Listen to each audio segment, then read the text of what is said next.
My husband said the family trip was cancelled. Money's tight, we'll stay home this year. I believed him and worked that weekend. Later I saw his sister's post. A big dinner, everyone there but me. I said nothing. Then he texted, "Need $2,800, it's urgent."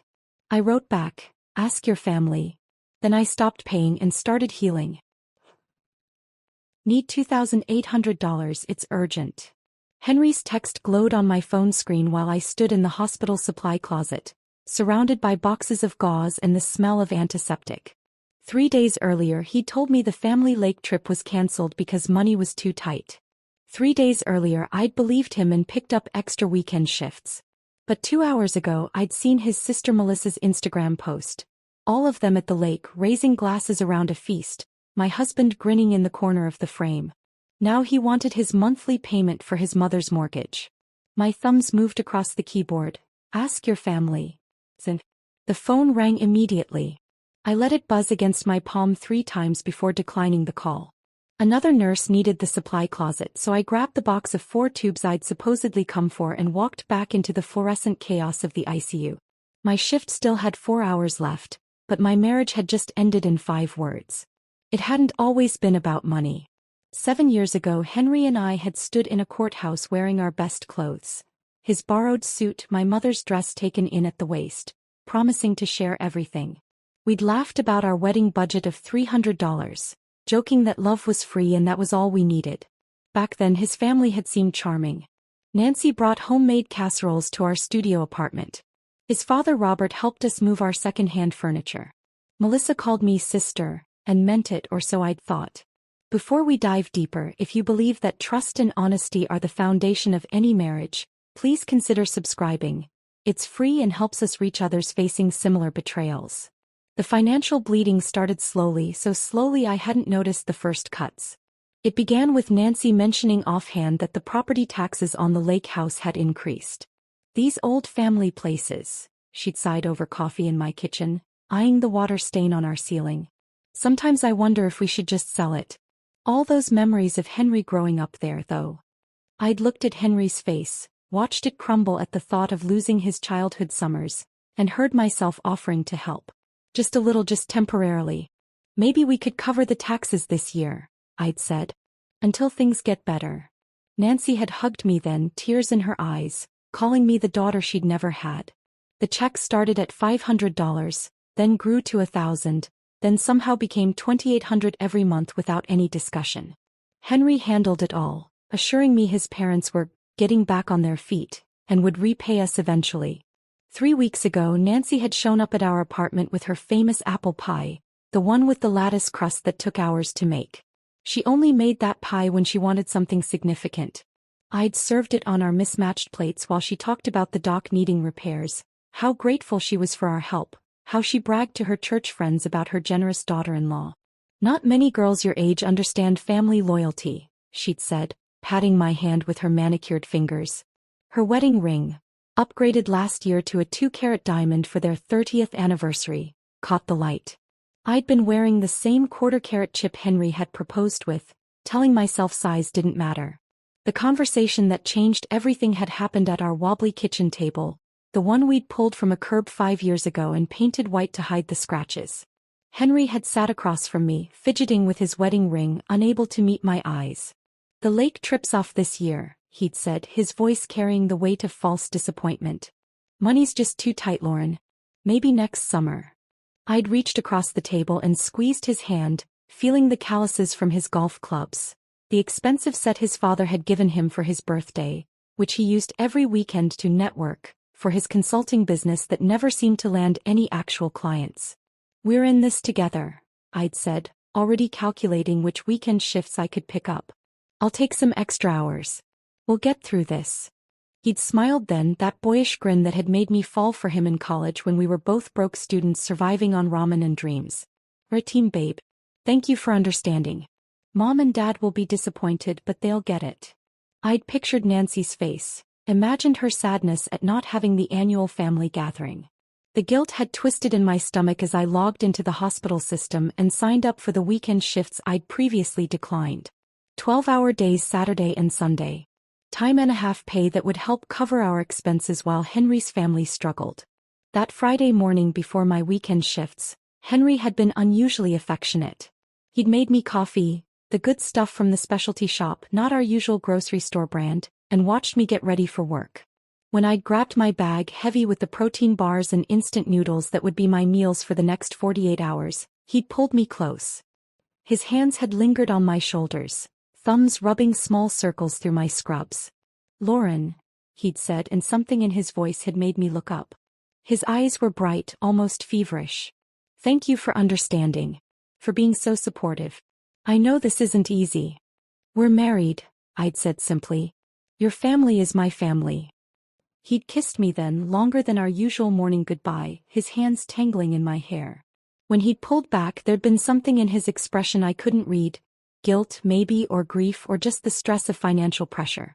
"I love you," he'd whispered against my forehead. "Love you too," I'd replied, already calculating whether I could grab a coffee from the hospital cafeteria or if I should save the $4. Now, standing in the ACU with my phone dark in my pocket, I understood that expression. It hadn't been stress or love or even guilt. It had been goodbye.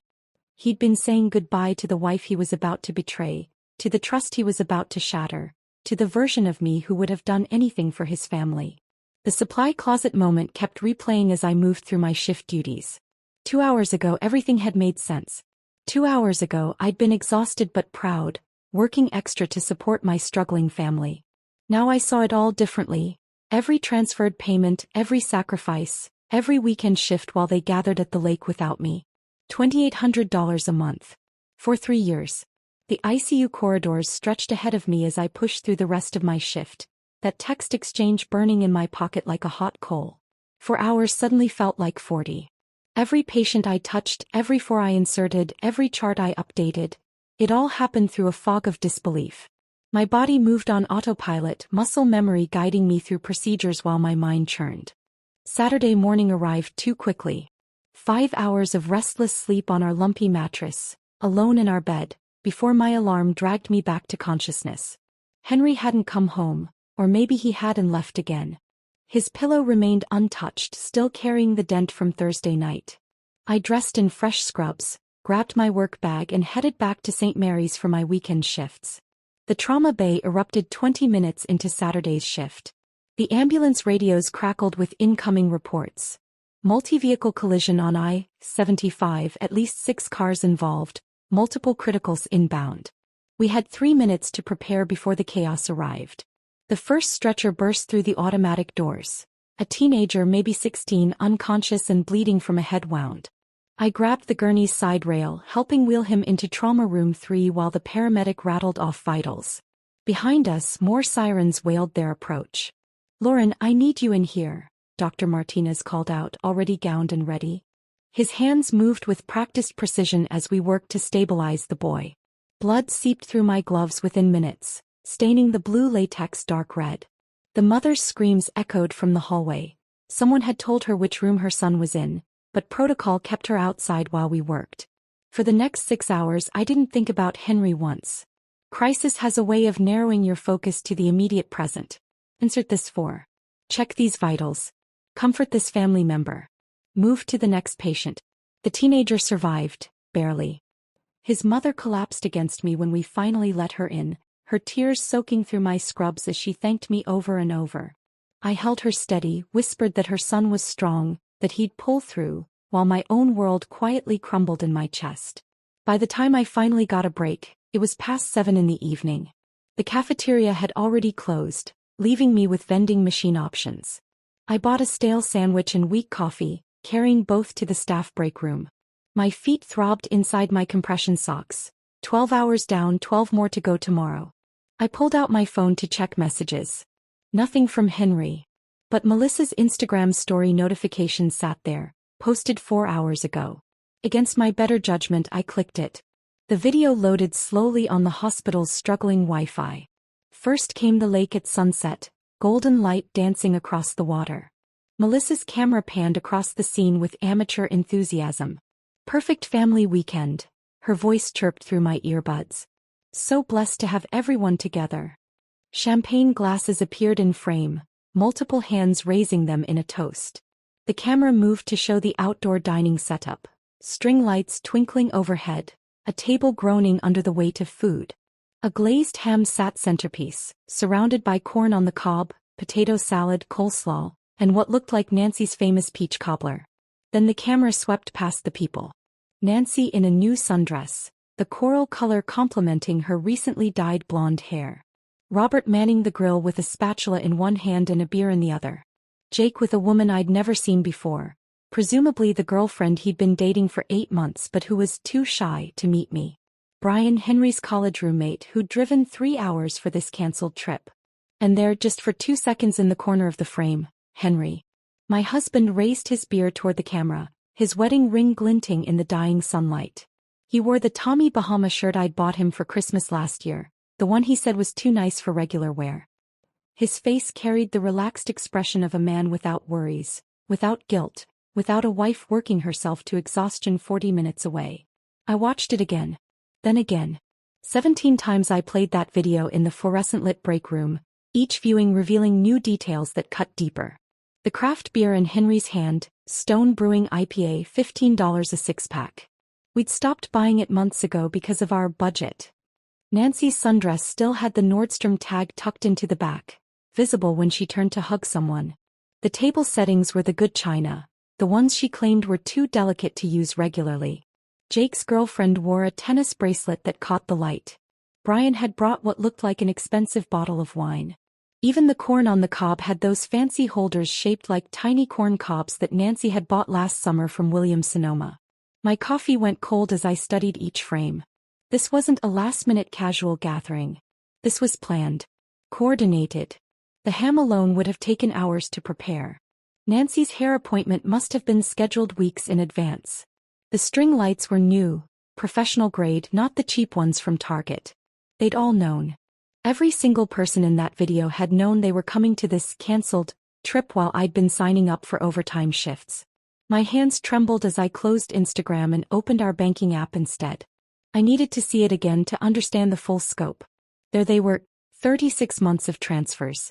$2,800 on the first of every month. Some labeled family support, others property tax help, a few marked emergency fund. $100,800 in total. I did the math differently this time. That money could have paid off my student loans. Could have bought us a reliable car. Could have funded our own vacations, real ones where both spouses were invited. Could have replaced our peeling linoleum, fixed our wobbling table, bought furniture that didn't come from curbs and garage sales. Sunday's shift began at 7 sharp. I'd managed 3 hours of fitful sleep in an on-call room, unwilling to drive home just to come back. My reflection in the bathroom mirror showed the truth. Hollow eyes, pale skin, the look of someone running on fumes and betrayal. The day blurred together. More patients, more emergencies, more families to comfort while my own fell apart. Dr. Martinez pulled me aside around noon, concern creasing his forehead. "You okay, Mitchell? You seem off today." "Just tired," I managed, using my maiden name out of habit. He'd known me since before Henry, back when I was Lauren Mitchell, bright-eyed nursing student. "The weekend shifts are catching up." He studied me for a moment longer, then nodded. "Take a real break. Doctor's orders. At least 30 minutes, no phone, no charts. Just rest." I found myself back in the break room at 6 that evening, the same chair, the same view of the parking lot. This time when I opened Instagram there were new posts. Melissa had uploaded actual photos now, high-resolution shots of their perfect family weekend. The photos Melissa had posted were artistic, filtered to perfection. One showed the whole family lined up by the dock, arms around each other with the lake sparkling behind them. Henry stood between his parents, his smile wide and genuine.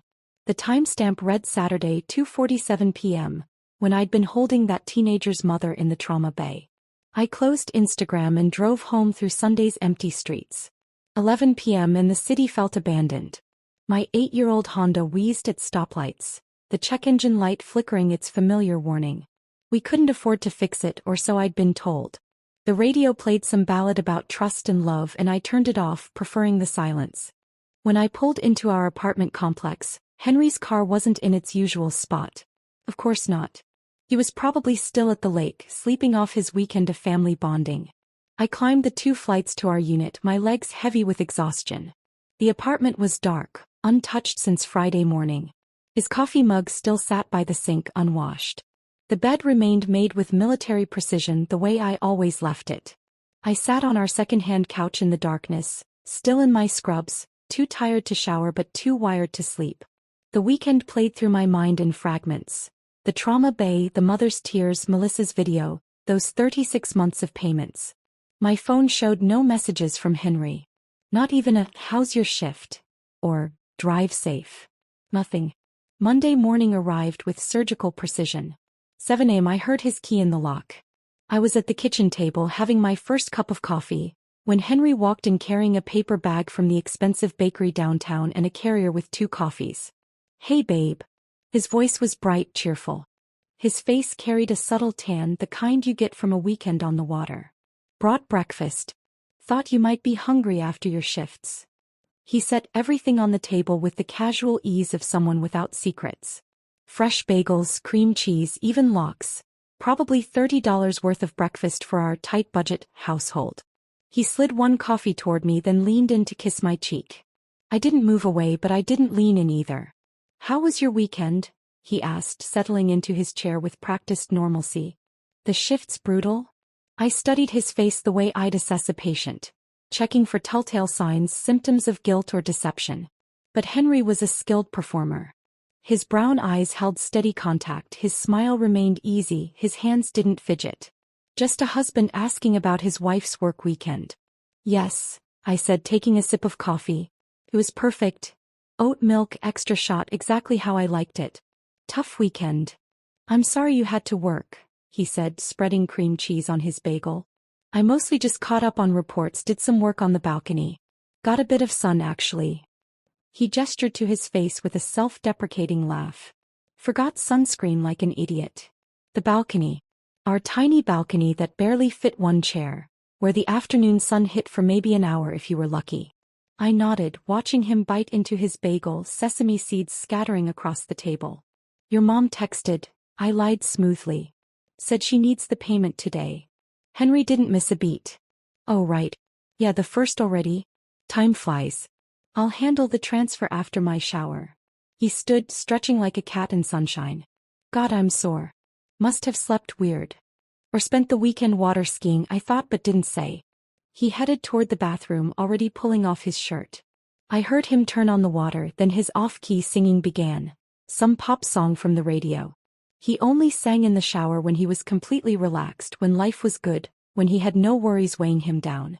I opened our laptop and logged into our joint banking account. The history loaded slowly, 3 years of transactions appearing line by line. I'd checked before, but never with this level of attention. Never with the knowledge that every payment had been a lie. January through December, 3 years running. $2,800 on the first of every month. Some months labeled mom's mortgage, others property tax help, a few medical expenses, and several just family support. I took screenshots of everything, methodically documenting each transfer. My phone became an evidence folder, organized by date and amount. The shower stopped. Henry would be out in 5 minutes. He was nothing if not predictable. I opened a new browser window and created a separate cloud storage account under my maiden name, uploading everything. The folder was titled simply Truth. By the time Henry emerged, hair damp and smelling of his expensive shampoo, I was back to sipping coffee and scrolling through my phone like nothing had happened. "I'm heading to the office," he announced, grabbing his messenger bag. "Client meeting at 9. "Which client?" I wanted to ask. The consulting business that never seemed to generate actual income? But I just nodded, playing the supportive wife one more time. Tuesday passed in strange normalcy. Wednesday.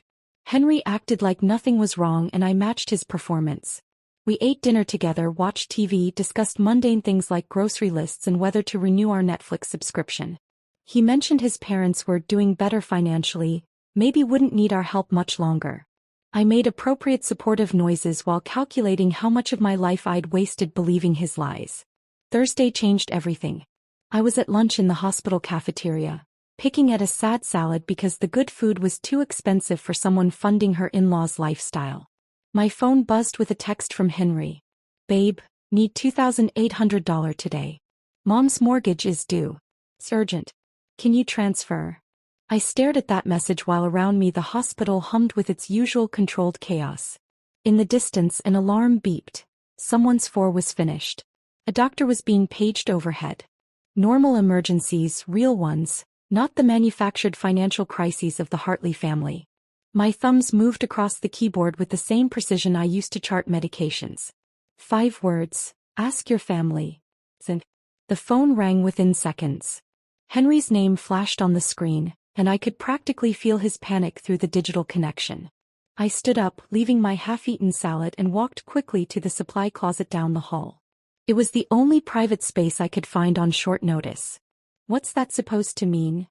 His voice had lost all its casual confidence, pitched higher with stress. I closed the door behind me, surrounded by boxes of gauze and the sharp smell of antiseptic. It means I saw Melissa's video from your cancelled family trip. The one at the lake. The one where everyone made it this year. The silence that followed was complete, like the pause between heartbeats on a monitor, that moment when you're not sure if the next beat will come. Lauren, you don't understand. Henry's voice crackled through the phone, the panic rising with each word. I understand perfectly, I said, cutting him off. I've funded your family for 3 years while being excluded from it. I understand that I'm good enough to pay for your mother's mortgage but not good enough to eat dinner with you all at the lake. It wasn't like that. Then what was it like, Henry? Explain to me how it wasn't exactly what it looks like. His breathing was ragged through the phone. Around me the supply closet felt smaller, the walls of boxes closing in. A nurse knocked on the door, she needed supplies. I had to end this. Lauren, please just let me explain when you get home. Please. I have to go, I said. Actual emergencies to handle. Not the manufactured kind. I hung up and handed the nurse the gauze she needed, then walked back to my shift with my phone on silent. 6 more hours. 6 more hours of real problems, real pain, real healing, not the theatrical performance waiting for me at home. When I walked through our apartment door at 8 that evening, I thought I'd entered the wrong unit. Candles covered every surface. The coffee table, the bookshelf, even the windowsills. The overhead lights were off, casting everything in a golden, flickering glow. The dining table we usually ate takeout on was set with our wedding china, the stuff we'd gotten from Henry's aunt that lived in a box above the refrigerator. The smell hit me next, garlic, basil, something rich and tomatoey. Henry emerged from the kitchen wearing the burgundy shirt I'd bought him last Christmas, the one he said was too nice for everyday wear. In his hands, a bottle of wine. Not the $8 grocery store kind, the $30 anniversary kind. Lauren, he said, his voice soft, careful. I made dinner. Your favorite. From scratch. Pasta arrabbiata. He'd made it exactly 3 times in our 7 years together. Once when he'd proposed, once after a huge fight about his mother's first loan, and now. The manipulation was so transparent I almost laughed. Sit, he said, pulling out my chair. Please. Let me explain. I sat not because I wanted to hear his explanation, but because my feet hurt and I was curious to see how far he'd take this performance. He poured wine with shaking hands, then served the pasta with the concentration of a chef on a cooking show. Everyone feels terrible, he said, sitting across from me. The candlelight made shadows dance across his face. Mom's been crying all day. She never meant to hurt you. I pushed a piece of penne around my plate. The sauce was perfect, just the right amount of spice. Such a waste of effort. Your mom's been crying, I repeated slowly. The woman who just cashed my $2,800 monthly payment is crying. She didn't know I hadn't told you about the trip. She assumed. She assumed what? That I was working? Because that's what I always do. Work while you all play. Henry reached across the table for my hand. I pulled it back, placing it in my lap. We thought it would be easier, he said. You hate big gatherings. You're always saying how exhausting they are after your shifts. I say a lot of things are exhausting, Henry. That doesn't mean I want to be excluded from them while still paying for them. It wasn't about the money. It's always about the money. I took a sip of wine. Good wine. Probably charged to the credit card I'd be paying off. Your family has taken $100,000 from me. From us. While I wore scrubs with holes in them and drove a car that barely starts. That's an exaggeration. I have the bank statements. Every transfer. 3 years. Want to see them? His face changed then, the caring husband mask slipping just enough to show something else underneath. Fear maybe. Or calculation. They're my parents, Lauren. Family helps family. Apparently I'm not family. The silence stretched between us, broken only by the hiss of a candle flame hitting melted wax. Henry's jaw worked like he was chewing words, trying to find the right ones. Mom wants to talk to you, he said finally. To explain. She feels awful about the misunderstanding. The misunderstanding. Like it was a simple miscommunication about dinner plans rather than systematic financial exploitation and emotional exclusion. She can call me herself, I said, standing up. But I'm done sending money. And I'm done with this conversation. I left him sitting there with his candles and his pasta and his calculated remorse.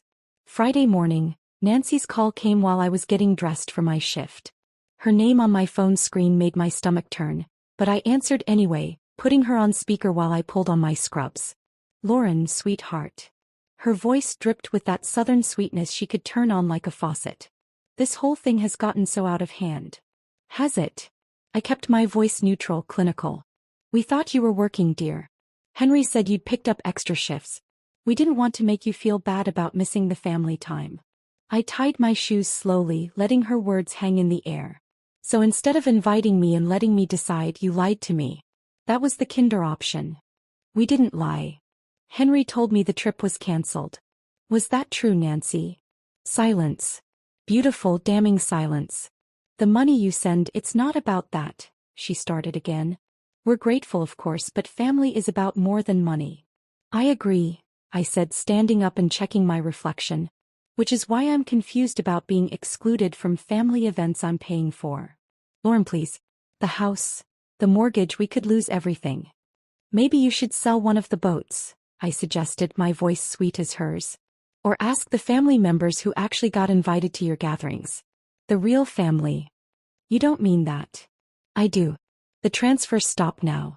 If you need help, ask your family. The ones in all those photos. I hung up before she could respond. Within 3 hours, the assault began on social media. Melissa, Henry's sister who'd posted the videos, started with subtle quotes on her Instagram stories. Family isn't about blood. It's about who's willing to hold your hand when you need it most. Then, some people will never understand sacrifice. By lunch, she'd escalated. A photo of the lake house appeared with a longer caption. This place holds every childhood memory, every family celebration, every moment that mattered. Some things are worth fighting for. Real family understands that. Others just see dollar signs. The comments under Melissa's post were vicious. Cousins I'd never met called me heartless. Aunts who'd never invited me to anything labeled me selfish. Someone named Barbara, who I think was Nancy's church friend, wrote a long paragraph about young people today not understanding family values. I screenshotted everything before Melissa blocked me entirely, adding it all to my growing collection of evidence. That weekend, Jake's texts to Henry started appearing. Henry left his phone on the kitchen counter Saturday morning while he showered. Carelessly or maybe intentionally. The screen lit up with message after message from his younger brother. Your wife is destroying everything. Mom can't stop crying. Dad says you made your choice and now look what happened. Maybe you picked wrong, brother. I photographed each one with my phone, my hands steady. Evidence. Documentation. Proof of who this family really was when the money stopped flowing. Henry emerged from the bathroom, saw me near his phone and quickly grabbed it. Jake's upset, he said, like that explained everything. Jake's been unemployed for 2 years, I replied. Maybe he should be upset about that instead. Monday morning came with a decision I'd been building toward all weekend. During my lunch break, I drove across town to a credit union I'd researched online. Different from our usual bank. No connections to any accounts Henry could access. The woman who helped me had warm brown eyes and silver streaks in her hair. Her nameplate read Patricia. I need to open a checking account, I said. Just in my name. Patricia didn't ask why a married woman needed her own account. Maybe she saw something in my face, or maybe she'd helped other women in my situation. She processed everything efficiently, professionally, without judgment. Will you be making a deposit today? She asked. I handed her my overtime check. $800 from the weekend shifts at the lake. The irony wasn't lost on me. Money I'd earned while they'd vacationed was the first deposit into my freedom fund. The debit card Patricia handed me was plain blue plastic, nothing special. But holding it felt like holding a key to a door I'd forgotten existed. I tucked it into a pocket Henry never checked behind my hospital ID. That evening, I sat at our kitchen table with my laptop while Henry watched TV in the living room. I logged into the hospital's HR system and changed my direct deposit information. Starting with the next pay period, my earnings would go to my account. Mine alone. Henry glanced over during a commercial. "What you working on?" "Just updating some work stuff," I said. He nodded and turned back to his show, unaware that I'd just cut the financial cord that had bound me to his family's manipulation. Wednesday, I used my lunch break differently. Instead of eating in the cafeteria, I drove to a small office building 3 blocks from the hospital. Dr. Sarah Chen's practice was on the 2nd floor, a quiet space with cream walls and a view of a small garden. Dr. Chen was younger than I'd expected, maybe early 40s with kind eyes behind stylish glasses. Her office felt safe. Soft chairs, warm lighting, tissues strategically placed on every surface. "What brings you here today, Lauren?" she asked after I'd settled into the surprisingly comfortable chair across from her. The words came in a rush. 3 years of payments. The excluded vacation. The lies. The gaslighting. Henry's family treating me like an A-team. By the time I finished, I'd used half the tissue box and my chest felt lighter than it had in months. Dr. Chen listened without interrupting, occasionally nodding or making a small note. When I finally ran out of words, she leaned forward slightly. "Lauren, what you're describing is financial abuse," she said gently. "It's real, it's valid, and it's not your fault." "I feel so stupid," I admitted. "How did I not see it?" "Because it started small. Because you loved him. Because they were careful to make you feel like you were helping, not being used. Financial abuse is insidious precisely because it masquerades as love and family obligation. And the vacation, excluding me while taking my money, is emotional abuse. They isolated you from family events while accepting your financial support. They made you feel like an outsider while profiting from your inclusion."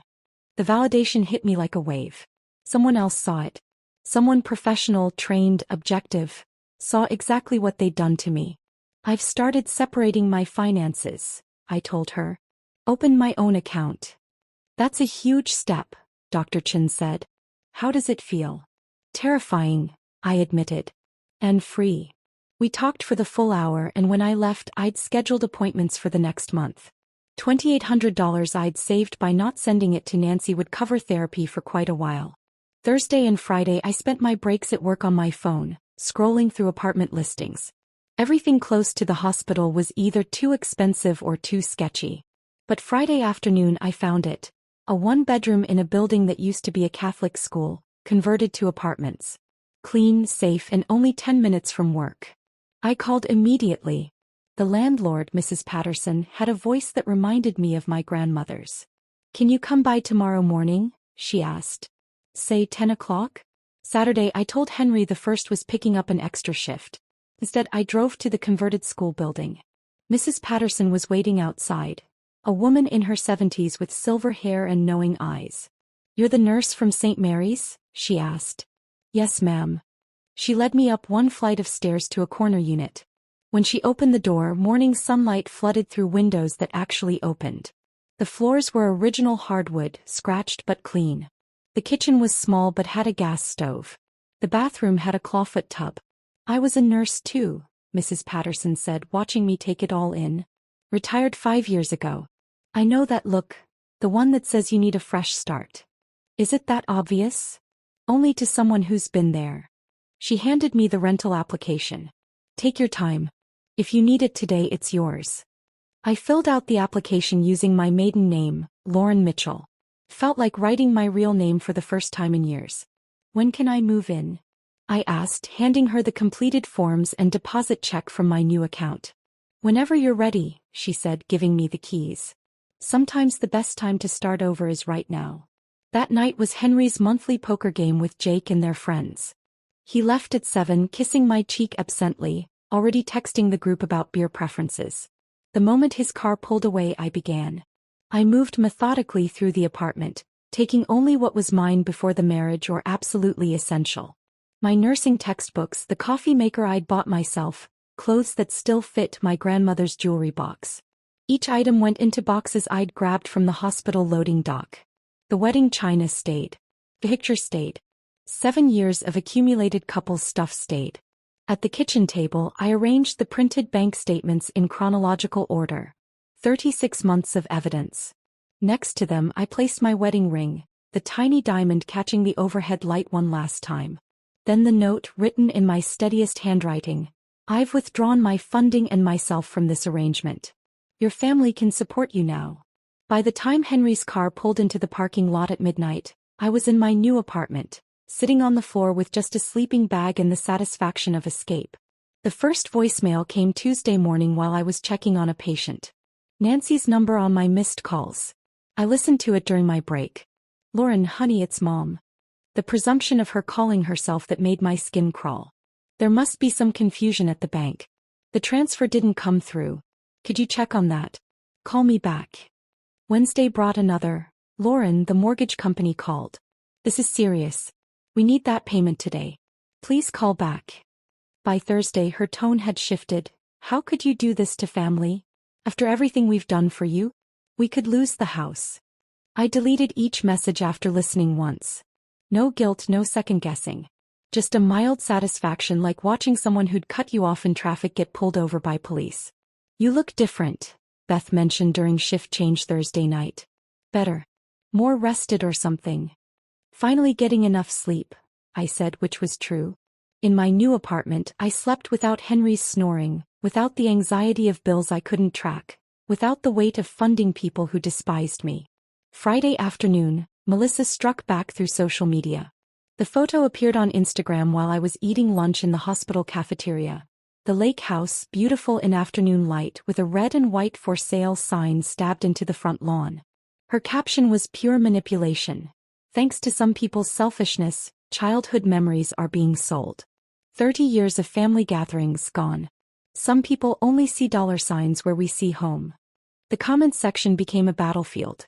Relatives I'd never met called me heartless, selfish, a gold digger, which was hilarious considering I'd been the one giving gold, not digging for it.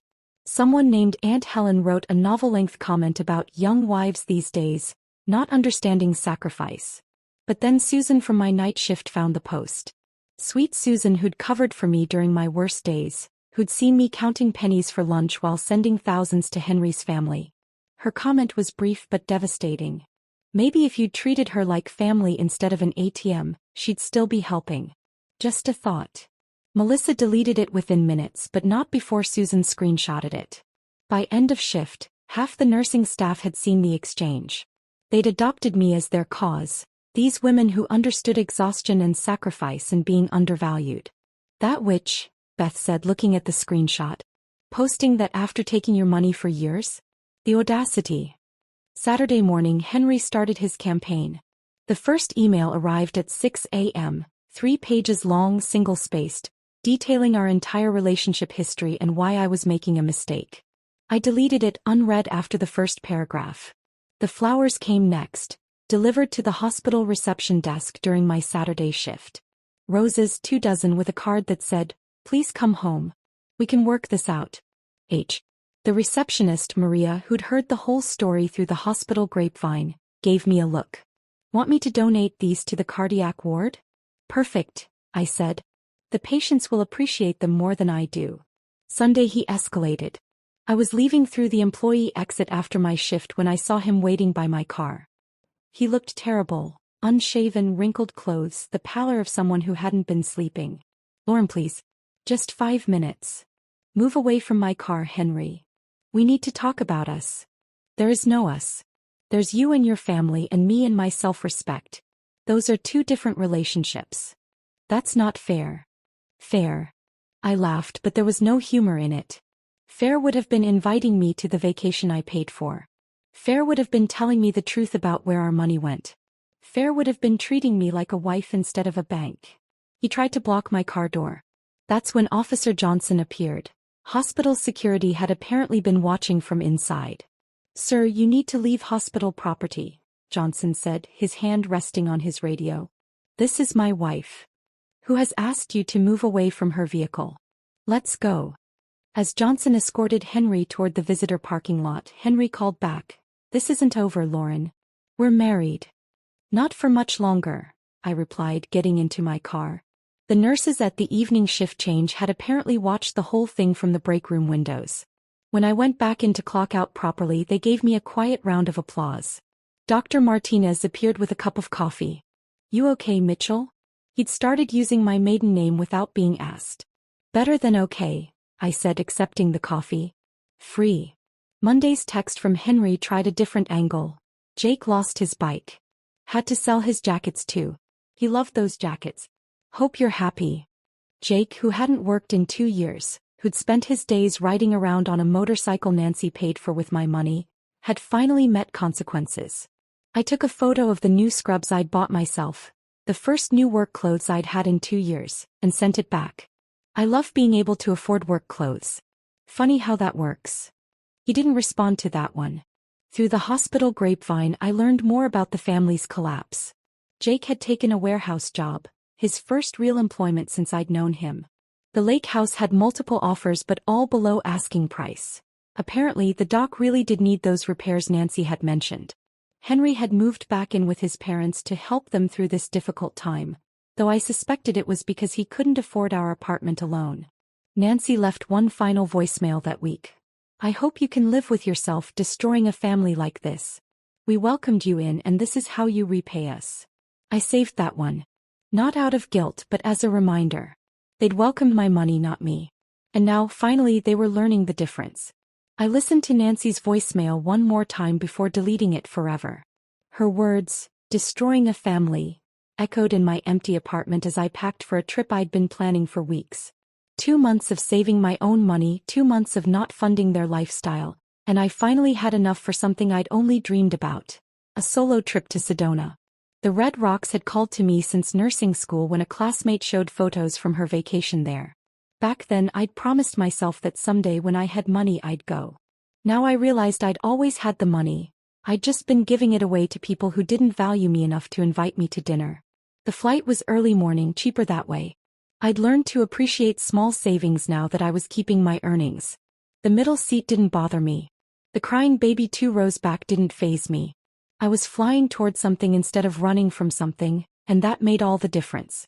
Sedona in October was perfect.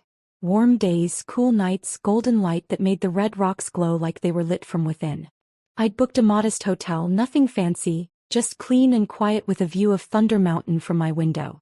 That first evening I sat on the small balcony with a cup of tea, watching the sunset paint the rocks in shades I didn't have names for. The next morning I started the Cathedral Rock Trail at sunrise. The hike was harder than I'd expected, steep, requiring actual climbing in parts. My legs burned, my chest heaved in the thin air, but I kept going. Other hikers passed me, younger, fitter, but I didn't care. This wasn't a race. This was a pilgrimage. Halfway up, sitting on a ledge to catch my breath, my phone buzzed. I'd forgotten to put it on airplane mode. The notification was an email. Nancy had sent something to what looked like every email address in her contacts. The subject line, the truth about Lauren Mitchell. I almost deleted it immediately. Then curiosity won. I opened it as the morning sun warmed the red rock beneath me. It was 3 paragraphs of poison. How I'd destroyed their family. How I'd manipulated Henry. How I'd pretended to care only to pull the rug out from under them when they needed me most. She detailed their financial struggles. The lost lake house, Jake's repossessed motorcycle, their current reduced circumstances, and blamed it all on my vindictive withdrawal of support. The email was sent to 43 people. Relatives, their church friends, even some names I recognized as Henry's coworkers. She'd put everyone in the to field, not even bothering with the dignity of BCC. I sat on that red rock looking out over the valley below and felt nothing. No anger. No hurt. Just a strange lightness, like watching a storm pass by without getting wet. I hit reply all. My response was simple, factual, and devastating. I contributed $100,800 over 3 years while being excluded from family gatherings. I was told the annual lake trip was canceled due to budget constraints, then saw photos of everyone there except me. You're not struggling because I stopped giving. You're struggling because you never learned to live within your actual means. I wish you all the best in your adjusted circumstances. Please remove me from future communications. I hit send, then turned my phone completely off. The rest of the hike was pure meditation. Just me, the rocks, and the vast Arizona sky. At the summit, sitting with other hikers who'd made the climb, I felt more at peace than I had in years. A woman about my age sat nearby, also alone, also taking in the view. First time, she asked. Yes. You. Third. I come after every major life change. Divorce, career change, and now retirement. These rocks have seen it all. We sat in comfortable silence, two strangers who understood that some journeys you have to take alone. By the time I returned home 3 days later, the lake house had gone to auction. Melissa, of course, documented everything on social media. Photos of the for sale sign. Videos of people viewing the property. A final photo of her standing by the dock with the caption, "Goodbye to childhood memories." Some people know the price of everything and the value of nothing. I was at work when the actual auction happened, my hands steady as I inserted an 4 into an elderly man's fragile veins. His daughter stood nearby, anxious, and I recognized something in her eyes. She'd been following Melissa's posts. "You're the nurse," she said quietly. "From the Instagram posts. The one who..." I kept my focus on my patient, professional, calm. "My ex-husband's family did the same thing," she continued. Took, then called me selfish when I stopped giving. "You're brave." "Just practical," I said, securing the 4. "Your father's going to be fine. This medication will help with the pain." As I held her father's hand during the procedure, I realized something. These hallways, these patients, these colleagues who'd rallied around me, this was my real family. People who valued my skill, my compassion, my presence. Not my bank account. The divorce papers were ready 2 weeks later. My lawyer, paid for with my own money, had made it simple. No fault divorce. No alimony requested from either side. Just a clean break. I had Henry served at his parents' rental apartment. The process server told me later that Henry had answered the door looking like he'd aged 5 years in 5 months. Wrinkled shirt, hollow eyes, the look of a man whose comfortable life had collapsed. He called me immediately after being served. "Lauren, please. We can work this out. Come to the apartment. Let's talk. There's nothing to discuss. Sign the papers." I made mistakes. You made choices. So did I. Mine was to stop funding people who excluded me. "Sign the papers, Henry." Through the window, the process server said. Nancy had been watching, her face pressed against the glass like a child at a candy store she couldn't afford to enter anymore. 2 days later, the signed papers arrived at my lawyer's office. Henry had signed every page, his signature getting shakier as they progressed. Thanksgiving came 6 months after I'd left. The invitation arrived at my new apartment. Fancy cardstock that Nancy must have bought before their financial crisis. "Despite everything, you're still family," she'd written in her perfect cursive. "Please join us for Thanksgiving dinner." The return address was their rental apartment, not the lake house. The dinner would be in a cramped dining room, not overlooking the water. The turkey would be store-bought, not the organic free-range bird they used to serve. I was working Thanksgiving anyway. Holiday pay was too good to pass up, and the hospital needed staff. But even if I'd been free, my answer would have been the same. I sent the invitation back with a single line written across it. "Family doesn't require payment for admission." Then I blocked every number. Henry's, Nancy's, Jake's, Melissa's, even the cousins who'd called me heartless. One by one, I erased them from my phone, from my life, from my future. That Thanksgiving evening at the hospital, after blocking every number, I worked my shift with unusual lightness. The emergency department was busy, holidays always were, but I moved through the chaos with clarity I'd never had before. No phone buzzing with guilt trips. No mental calculations about money I couldn't track. Just the work, the patience, and the peculiar freedom of being completely disconnected from people who drain me dry. "Mitchell, you want some turkey?" Dr. Martinez held out a plate from the break room spread. The hospital always did something nice for holiday staff. "Thanks," I said, accepting it. Real turkey, real stuffing, real belonging. No one here expected payment for inclusion. The months that followed blurred together in the best way. Winter became spring. Spring became summer. I learned to cook for one without feeling lonely. I decorated my apartment with plants. a snake plant by the window, pothose trailing from a bookshelf, a peace lily that bloomed unexpectedly in July. They thrived in the natural light from windows that actually opened, unlike our old apartment where everything felt trapped. My bank account did something I'd never seen before. It grew. Without the hemorrhage of $2,800 monthly, plus the promotion to shift supervisor I'd earned 6 months after leaving Henry, I watched the numbers climb. Not dramatically, not wealth by any means, but enough. Enough for car repairs without panic. Enough for new work shoes without guilt. Enough for the occasional nice dinner without checking the price 3 times. The hospital newsletter editor approached me in August. "We're doing a series on financial wellness for healthcare workers. Would you consider writing something?" I wrote about recognizing financial abuse without naming names. About how it starts small, just helping out temporarily. About how it grows, family emergency after family emergency. About how it hides, behind love, obligation, guilt. About how it ends, when you finally value yourself more than their approval. The response overwhelmed me. Colleagues I'd worked with for years pulled me aside quietly. "This happened to me too. My ex-wife's family did the same thing. I'm still in it. How did you get out?" I started an informal support group. Thursday evenings, my apartment, tea and honest conversation. We called it Financial Boundaries for Caregivers, because nurses, we discovered, were particularly vulnerable to this kind of exploitation. We were trained to help, to sacrifice, to put others first. That made us perfect targets for financial manipulation. One Thursday in September, exactly 1 year after that supply closet phone call, I received a letter. Handwritten, no return address, but I recognized Henry's writing. I almost threw it away unopened. Then curiosity won. His handwriting was different. Smaller, more careful, like he was measuring each word. "Lauren, I'm writing this from my studio apartment, the one I can actually afford with the 2 jobs I'm working now. Funny how I never understood what work meant until I had to do it myself. I see now what we took from you. Not just money. Dignity. Respect. Belonging. We made you pay for the privilege of being excluded, and I let it happen. Worse, I orchestrated it. Mom still blames you. Melissa posts about family loyalty. Jake complains about the warehouse job. They don't get it. But I do now. We weren't a family. We were parasites. And I was the worst one because I was supposed to love you. I don't expect forgiveness. I don't expect anything. I just wanted you to know that one person from that mess finally understands what we did to you.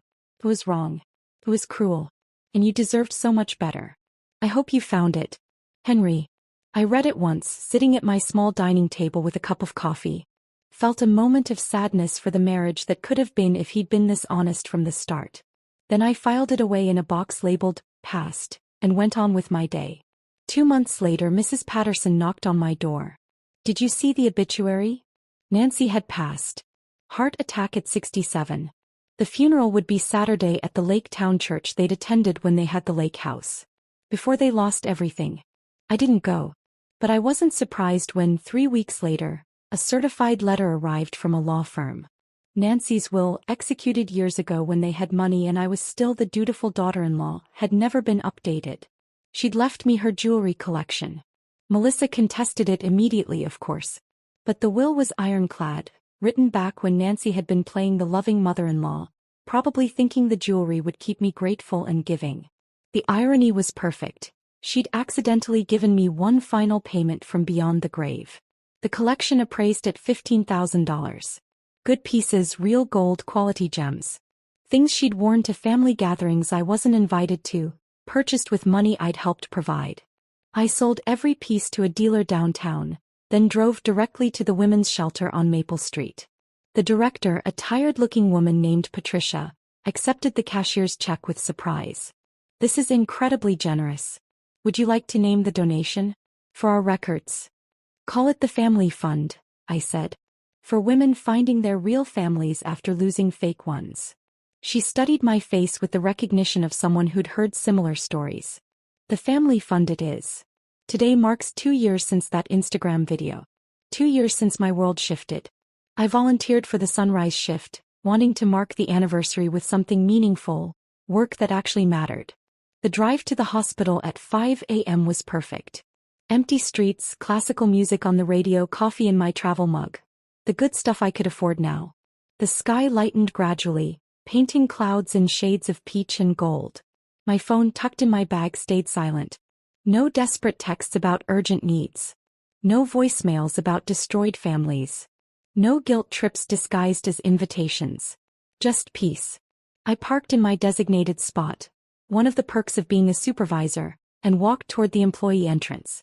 The automatic doors sensed me coming and opened with their familiar whoosh, like the building itself was welcoming me home.